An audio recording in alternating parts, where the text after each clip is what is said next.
Life is not fair. That is one thing I was taught when I was a little kid. That's what happens when I crash the Brompton. I get all philosophical on you guys.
Well, it finally happened, guys. I got into my first Brompton wreck today.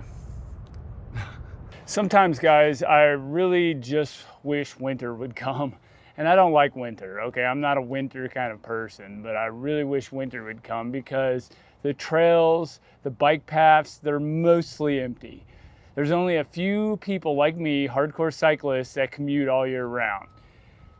When it's nice and the weather's beautiful, everybody and their cousin is out and about. I was coming down the bike path at Confluence Park, getting ready to turn onto the bridge that went across Platte River all the way to REI. And these guys walked off the bridge. Now I saw the guys, right? And of course I had to compensate really quickly, which I can do. But the problem is when I compensated really quickly, I had to turn sharper. And when I had to turn sharper, you know how the turning is on a Brompton. It's not the greatest in the world. It is okay, but you got to be very mindful about really sharp turns on the Brompton because it will get you off balance really, really quick. And that's essentially what happened, and I just fell right over on my side. My knee did get damaged a little bit. That kind of sucks. Luckily, my Brompton wasn't damaged, or at least there's no evidence of damage. I wasn't going super fast, but I was going like, you know, enough speed to where if you fell off your bike, it does hurt a little bit. As far as it looks like I took the brunt of the damage when it comes to hitting the ground and the bike didn't, which is good. I'm glad. I'd rather get damaged because I will heal. My bike won't. I have to replace components when things get broken on my bicycle. The only place on the bike that really touched the ground was the handlebar grip. The handlebar grip touched the ground a little bit, but for the most part, my leg touched the ground and the side of the pedal touched the ground. And you can see where it's kind of scraped up a lot. I can live with the pedal getting damaged. I can replace the pedal, but the rest of the bike, you know, anything like the frame getting damaged or maybe bending something, that's what I worry about. The pedal, who cares? I can replace the pedal.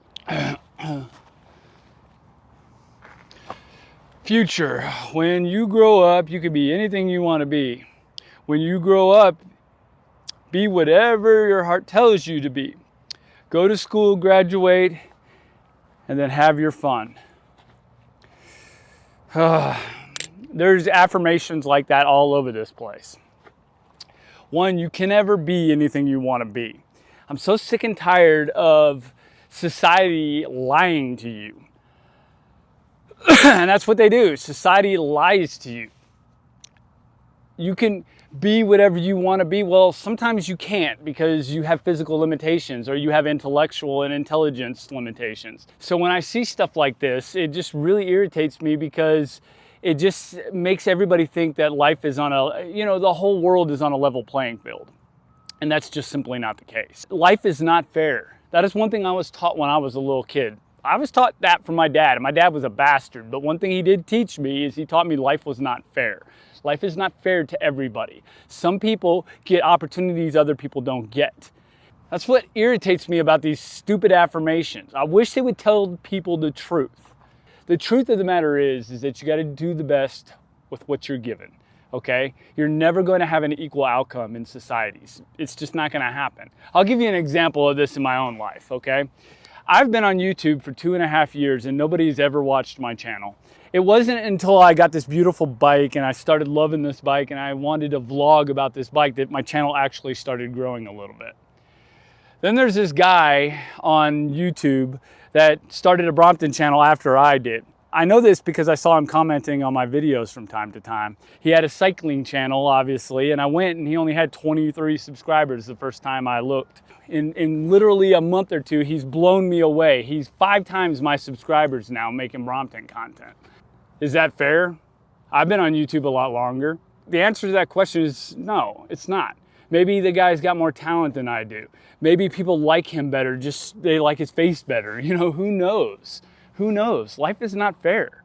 I don't care. It doesn't matter. I am happy with where I have gotten to in life. And even though, you know, he started a channel after I did and blew past me in subscribers and video views and all that stuff, and people seem to like him a lot better than they like me, I understand. You know, it's just the way the world works. And there's nothing you could do about that. Do the best you can is the message, you know. Do the best you can. That's all you can do. You know, I can do the best I can with what I'm given. And it might not be as good as that guy over there. I don't care. I'm doing what I can do. See, guys, a long time ago, I stopped caring about what people thought. And I stopped caring about equal outcome. And I stopped caring that I did not have what somebody else had, or, you know, I didn't do as well as somebody else did. I don't care about that stuff anymore because life's too short. And you can only do what you can do in this world. That's it, you know? I care about people generally. I get mad at the rude and inconsiderate people, obviously, but I do care about people generally, you know? I think there are a lot of good people out there that have to live in a world that's just crap, you know? That's what happens when I crash the Brompton. I get all philosophical on you guys. Luckily, the bike wasn't damaged. I'm happy about that. Let's get on the Brompton and let's ride back to the city. Guys, we're gonna go on some cool bike rides here tomorrow or the next day. I'm not quite sure. I'm thinking about taking a camping trip this weekend. I'm not quite sure about that. I want to improvise and I want to show you guys some of my camping equipment and that setup. So that'll be coming in a future video. And there's a lot of other videos coming. So I will talk with you guys here on the next video. If you guys have any comments or questions, words of affirmation, then leave it down in the comment section below. Slap a like on the video if you like it, guys, and I will talk with you in the next one. Bye-bye.